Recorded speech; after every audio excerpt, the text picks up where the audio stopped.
Bonjour, je vais te parler aujourd'hui de quoi faire quand une crise de boulimie arrive. Je m'appelle Eliette Wettstein-Dété, je suis coach de vie et j'accompagne les personnes à dire merci et au revoir à la boulimie. Alors, que faire quand une crise de boulimie arrive ?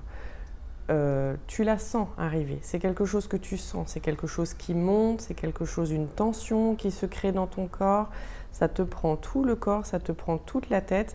Et dans ton monde actuel, dans ta façon actuelle de réagir, tu sais que la nourriture est le seul moyen de faire passer cette tension-là. C'est le seul moyen que tu as jusqu'à maintenant, je le répète du coup, de faire passer cette tension-là. Et c'est OK.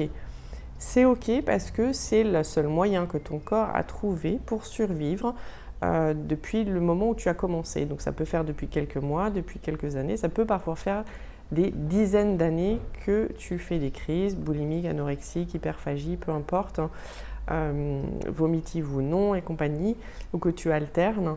Mais ça fait donc un moment que tu vis avec ça et donc tu les sens arriver.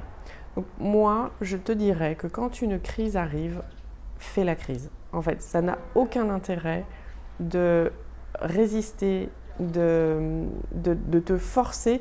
En fait, c'est comme si c'est une pulsion qui vient de l'intérieur de ton corps. C'est déjà quelque chose qui est compliqué, qui est difficile, que tu ne peux pas maîtriser. Si tu veux maîtriser quelque chose qui vient de l'intérieur par ta puissance mentale ou compagnie, enfin, tu l'as vu, ça ne fonctionne pas.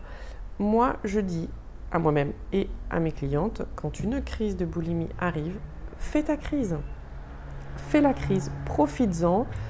Plutôt que de manger n'importe quoi, mange des choses qui te font du bien. Plutôt que d'être avec des gens que tu n'apprécies pas, mets-toi toute seule. En fait, profite de ta crise, d'accord ? C'est vraiment, ne résiste pas à ça, puisque de toute façon, elle va se faire. Et c'est fais-la d'une manière qui soit la plus agréable possible pour toi.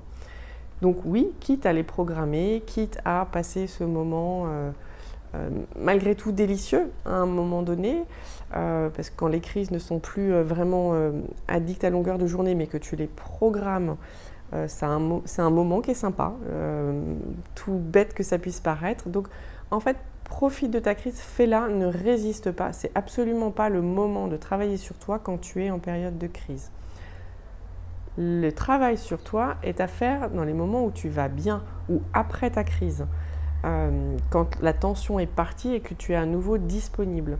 Là, le travail sur toi peut se faire et là, du travail émotionnel, de l'écriture, du journaling, échanger avec quelqu'un, poser tes questions du coup sur mon groupe ou regarder une vidéo, quelque chose qui te permet d'avancer, mais après ou avant, en amont d'une crise, mais pas pendant, pas au moment où tu sens que cette tension en fait se crée et qu'il n'y a pour l'instant que la nourriture qui va te la soulager et te la faire passer.